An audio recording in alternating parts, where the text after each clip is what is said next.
Baik, Assalamualaikum warahmatullahi wabarakatuh. Pada kesempatan kali ini, kami akan menjelaskan tentang utang pemerintah dan defisit anggaran. Next slide. Adapun anggota kelompok kami yaitu kelompok 4, yaitu Arini Rizky Puspitasari, yaitu saya sendiri, Ayun Novianti Sapitri, Eisa Priska, Jesse Ramba Tangkedatu, Nur Iskandar Majid, Yohanis Rantelino, dan Yundi Tura P. Lisupidan. Next slide. Materi pertama akan saya bawakan yaitu ukuran utang pemerintah. Sebelum kita masuk ke ukuran utang pemerintah, sebelumnya kita akan mengetahui apa yang dimaksud dengan utang pemerintah. Nah, utang pemerintah atau utang negara adalah jumlah uang yang wajib dibayar pemerintah pusat dan atau kewajiban pemerintah pusat yang dapat dinilai dengan uang berdasarkan peraturan perundang-undangan yang berlaku, perjanjian, atau berdasarkan sebab lainnya yang sah. Next slide. Jadi ukuran utang pemerintah. Secara historis, penyebab utama peningkatan utang pemerintah adalah perang. Banyak ekonom berpendapat bahwa pola historis ini adalah cara yang untuk menjalankan kebijakan. Defisit pembiayaan perang tampak optimal karena alasan perataan dan generasi keadilan. Tapi kebijakan yang baik tidak dapat dibuat jika pembuatnya hanya melihat ke belakang. Para pembuat kebijakan seharusnya selalu melihat ke depan untuk melihat apa masalah dan peluang cenderung berkembang. Next slide. Nah, lalu apa alasan yang mendasari permasalahan fiskal? Yang pertama yaitu demografis. Kemajuan teknologi medis telah terjadi dan meningkatkan harapan hidup, sekaligus perbaikan dalam teknik pengendalian kelahiran dan mengubah norma sosial telah mengurangi jumlah anak yang dimiliki orang. Karena perkembangan ini, para lansia menjadi bagian yang lebih besar populasinya. Pada tahun 1950 di Amerika, populasi lansia berusia 65 tahun ke atas bertambah sebanyak 14% dari populasi usia kerja, yaitu usia 20 sampai 64 tahun. Nah, sekarang orang tua sudah sekitar 21% dari populasi usia kerja, dan angka itu akan terus meningkat sekitar 40% pada tahun 2050. Sekitar sepertiga dari anggaran federal Amerika dialokasikan untuk menyediakan dana pensiun lansia, terutama melalui program jaminan sosial dan perawatan kesehatan. Karena semakin banyak orang yang memenuhi syarat untuk hak ini, demikian sebutan mereka, belanja pemerintah akan otomatis bangkit dari waktu ke waktu. Yang kedua, yaitu biaya kesehatan. Nah, alasan kedua terkait dengan gambaran fiskal yang bermasalah adalah meningkatnya biaya kesehatan. Pemerintah memberikan perawatan kesehatan kepada para lansia melalui sistem Medicare dan untuk orang miskin melalui Medicaid. Jadi ini tuh program dari Amerika Serikat. Nah, sebagai biaya perawatan kesehatan yang meningkat, pengeluaran pemerintah untuk program ini juga meningkat. Nah, pembuat kebijakan telah mengusulkan berbagai cara untuk membendung kenaikan biaya perawatan kesehatan, seperti mengurangi tuntutan hukum, mendorong lebih banyak persaingan di antara kesehatan penyedia layanan kesehatan, dan mempromosikan penggunaan teknologi informasi yang lebih besar. Tetapi sebagian besar ekonom kesehatan percaya tindakan seperti itu hanya akan berdampak terbatas. Utamanya, alasan meningkatnya biaya perawatan kesehatan adalah kemajuan medis yang memberikan hal yang baru, lebih baik, tetapi seringkali cara ini cenderung mahal untuk memperpanjang dan meningkatkan kehidupan kita. Jadi, saya berikan kepada pemateri selanjutnya. Baik, selanjutnya saya akan menjelaskan masalah dalam mengukur hutang dan defisit anggaran. Defisit anggaran pemerintah sama dengan pengeluaran pemerintah dikurangi pendapatan pemerintah, yang pada gilirannya sama dengan jumlah hutang baru yang perlu dikeluarkan pemerintah untuk membiayai operasinya. Definisi ini mungkin terdengar cukup sederhana, namun pada kenyataannya perdebatan mengenai kebijakan fiskal terkadang muncul mengenai bagaimana seharusnya defisit anggaran diukur. Beberapa ekonom percaya bahwa defisit yang diukur saat ini bukan merupakan indikator yang baik dari sikap kebijakan fiskal. Artinya, mereka percaya indikator yang baik dari sikap kebijakan fiskal. Mereka percaya bahwa defisit anggaran tidak secara akurat mengukur dampak kebijakan fiskal terhadap perekonomian saat ini, atau beban yang dibebankan pada pembayaran pajak generasi mendatang. Pada bagian ini, kami akan membahas 4 masalah dengan ukuran biasa dari defisit anggaran. Pertama, ada inflasi. Masalah pengukuran yang paling tidak kontroversial adalah koreksi inflasi. Hampir semua ahli ekonom sepakat bahwa utang pemerintah harus diukur secara real, bukan nominal, dan defisit yang diukur seharusnya sama dengan perubahan utang real pemerintah, bukan perubahan nominal utang. Kedua, ada aset kapital. Banyak ahli ekonomi percaya bahwa penilaian yang akurat atas defisit anggaran pemerintah memerlukan pertimbangan aset pemerintah serta kewajibannya. Secara khusus, saat mengukur utang pemerintah secara keseluruhan, kita harus mengurangi aset pemerintah dari utang pemerintah itu. Oleh karenanya, defisit anggaran harus diukur sebagai perubahan utang yang dikurangi perubahan aset. Misalnya, pemerintah menjual salah satu gedung perkantoran atau sebagian tanahnya dan menggunakan hasil untuk mengurangi utang pemerintah. Dan berdasarkan penganggaran modal, pendapatan yang diterima dari penjualan tidak akan menurunkan defisit. Oleh karenanya, pengurangan hutang akan diimbangi dengan pengurangan aset. Dan demikian pula dalam penganggaran modal. Pinjaman pemerintah untuk membiayai pembelian barang modal tidak akan meningkatkan defisit. Ketiga, ada liabilitas tak terhitung. Beberapa ekonom berpendapat bahwa defisit anggaran yang diukur menyesatkan karena tidak termasuk beberapa kewajiban pemerintah yang penting. Misalnya pertimbangan pensiun pekerja pemerintah. Para pekerja ini memberikan layanan ketenagakerjaan kepada pemerintah saat ini, tetapi sebagian dari kompensasi mereka ditangguhkan untuk masa depan. Yang intinya, para pekerja ini memberikan pinjaman kepada pemerintah, dan manfaat pensiun masa depan mereka mewakili kewajiban pemerintah yang tidak jauh berbeda dengan hutang pemerintah. Dan yang terakhir, ada siklus bisnis. Banyak perubahan defisit anggaran pemerintah terjadi secara otomatis, sebagai respon terhadap perekonomian yang bergejolak. Dan ketika ekonomi mengalami resesasi, pendapatan turun, jadi orang membayar lebih sedikit untuk pajak penghasilan pribadi. Ketika keuntungan turun, sehingga perusahaan membayar lebih sedikit pajak penghasilan perusahaan. Lebih sedikit orang yang bekerja, sehingga pendapatan pajak gaji menurun. Dan semakin banyak orang yang berhak mendapatkan bantuan pemerintah, seperti asuransi kesejahteraan dan pengangguran, sehingga pengeluaran pemerintah meningkat, dan bahkan tanpa ada perubahan dalam undang-undang yang mengatur perpajakan dan belanja defisit anggaran meningkat. Selanjutnya, saya berikan kepada pemateri. Selanjutnya.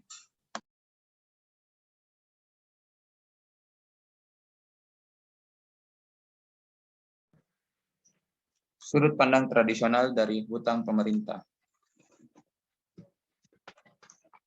Pajak dan insentif. Ketika seseorang dikenai pajak dari pendapatan modal, mereka memiliki insentif yang kurang untuk menabung dan berinvestasi modal. Sebagai akibatnya, ketika pajak berubah, insentif berubah, dan ini dapat memiliki efek makroekonomi. Jika tarif pajak yang lebih rendah mendorong peningkatan pekerjaan dan investasi, maka pasokan agregat barang dan jasa meningkat. Pada tahun-tahun belakangan ini, banyak perdebatan tentang bagaimana reformasi sistem pajak untuk mengurangi disinsentif yang menghambat ekonomi dari mencapai potensi penuh. Proposal yang disahkan oleh banyak ekonom harus bergerak dari saat ini, yakni pajak penghasilan menuju pajak konsumsi.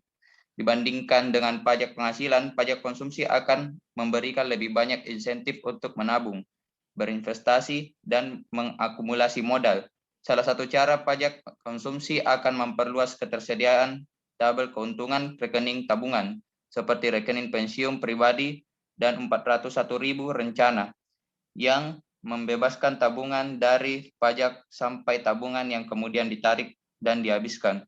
Cara lain untuk melakukan konsumsi pajak ialah dengan mengadopsi pajak tambah nilai.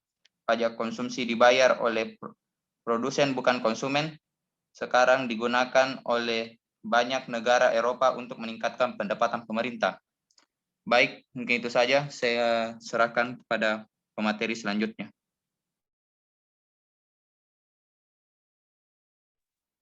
Baik, selanjutnya adalah sudut pandang Richard Dian tentang hutang pemerintah. Next. Pandangan tradisional tentang hutang pemerintah mengasumsikan bahwa ketika pemerintah memotong pajak dan mengalami defisit anggaran, konsumen menanggapi pendapatan tambahan mereka yang lebih tinggi dengan membelanjakan yang lebih banyak. Sedangkan menurut pandangan alternatif yang disebut kesetaraan Richard Dian, mempertanyakan anggapan ini. Menurut pandangan Richard Dian, konsumen berwawasan ke depan dan oleh karena ini mendasarkan keputusan pengeluaran mereka tidak hanya pada pendapatan saat ini, tetapi juga pada pendapatan masa depan yang diharapkan. Next.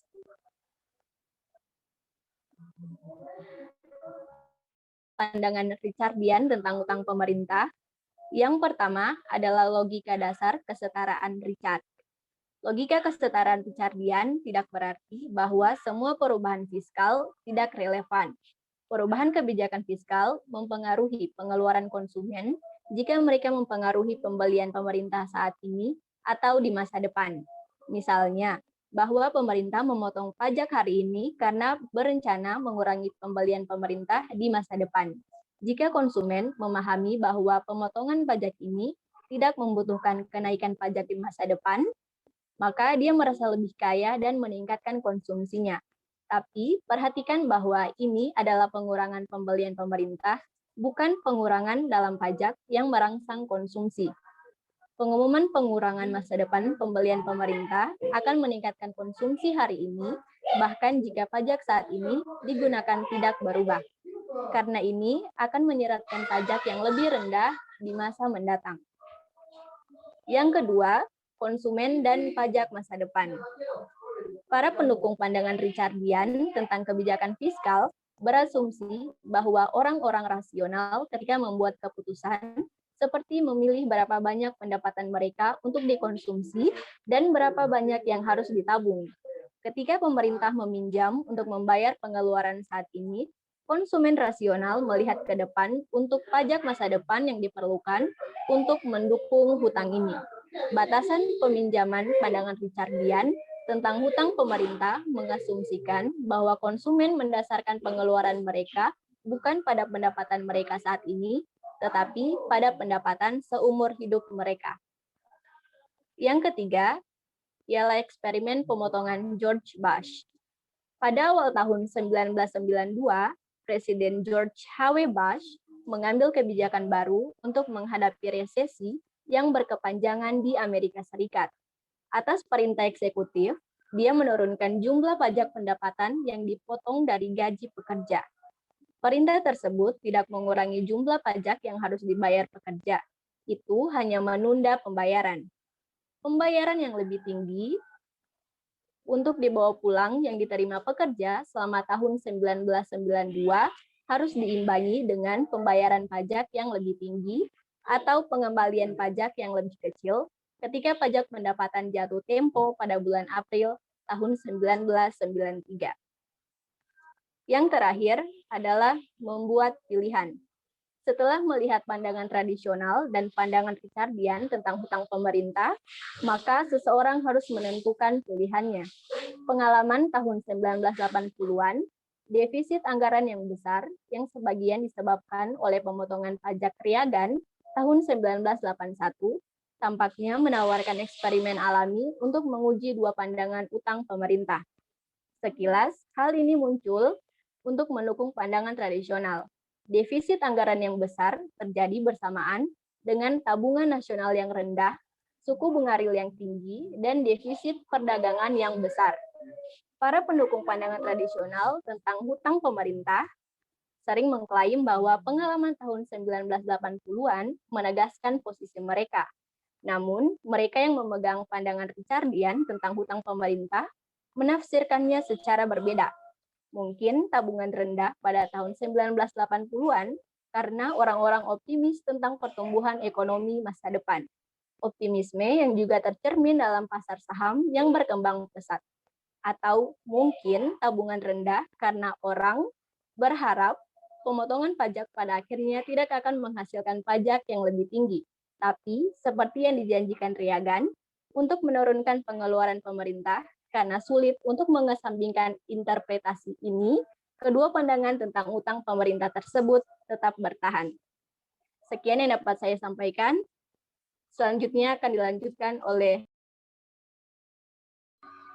Baik, selanjutnya saya akan menjelaskan mengenai perspektif lain tentang utang pemerintah.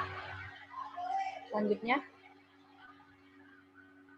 jadi perdebatan kebijakan atas utang pemerintah memiliki banyak segi. Sejauh ini telah dipertimbangkan pandangan tradisional dan Richardian tentang utang pemerintah.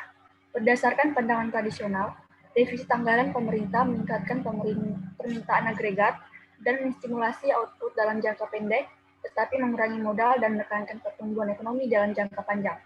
Sementara menurut Richardian, defisit anggaran pemerintah tidak memiliki pengaruh tersebut, karena konsumen memahami bahwa defisit anggaran hanya merupakan penundaan beban pajak. Selanjutnya, jadi ada 4 perspektif lain mengenai defisit anggaran pemerintah yang akan saya jelaskan saat ini. Yang pertama, anggaran seimbang versus kebijakan fiskal optimal.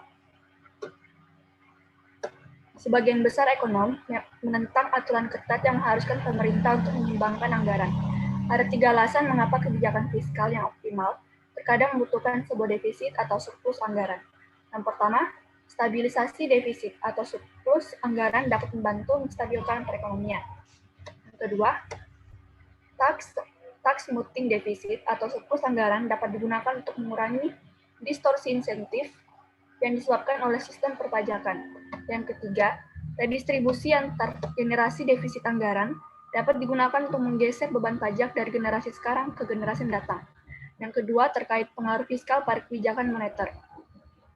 Jadi, meskipun kebijakan moneter mungkin didorong oleh kebijakan fiskal di beberapa situasi negara, seperti selama hiperinflasi klasik, situasi ini tampaknya tidak terjadi di kebanyakan negara saat ini. Ada beberapa alasan untuk ini. Yang pertama, sebagian besar pemerintah dapat membiayai defisit dengan menjual utang dan tidak perlu bergantung pada hak pemilik tanah. Yang kedua, bank sentral seringkali memiliki cukup independensi untuk melawan tekanan politik untuk kebijakan moneter yang lebih ekspansif. Dan yang ketiga, yang paling penting, membuat kebijakan di semua bagian pemerintahan tahu bahwa inflasi itu buruk dan memberikan solusi untuk masalah fiskal. Yang ketiga, hutang dan proses politik. Kebijakan fiskal dibuat bukan oleh para malaikat, namun oleh proses politik yang tidak sempurna.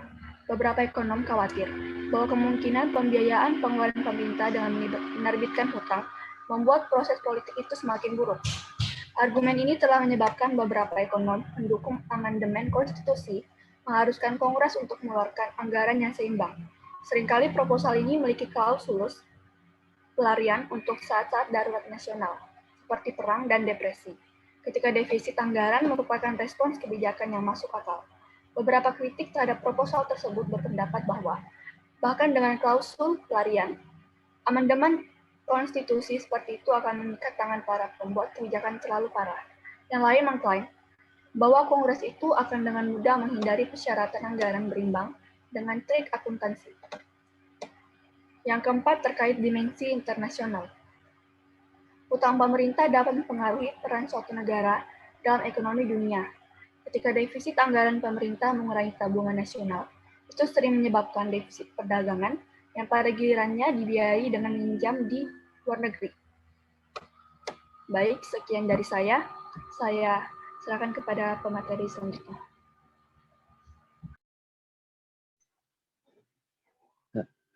Adapun kesimpulan dari pembahasan kita adalah bahwa kebijakan fiskal dan utang pemerintah menjadi dasar perdebatan politik. Pembahasan sebelumnya telah membahas beberapa masalah ekonomi yang melatar belakangi keputusan kebijakan. Seperti yang telah kita lihat, para ekonom tidak sepenuhnya setuju tentang pengukuran atau efek hutang pemerintah. Para ekonom juga tidak sepakat tentang kebijakan anggaran yang terbaik, sehingga tidak menutup kemungkinan bahwa perdebatan akan terus berlanjut di tahun-tahun yang akan datang. Sekian dari saya. Selanjutnya saya serahkan ke moderator. Baik, demikianlah presentasi dari kelompok kami. Lebih dan kurangnya mohon dimaafkan. Wabillahi taufiq wal hidayah. Wassalamualaikum warahmatullahi wabarakatuh.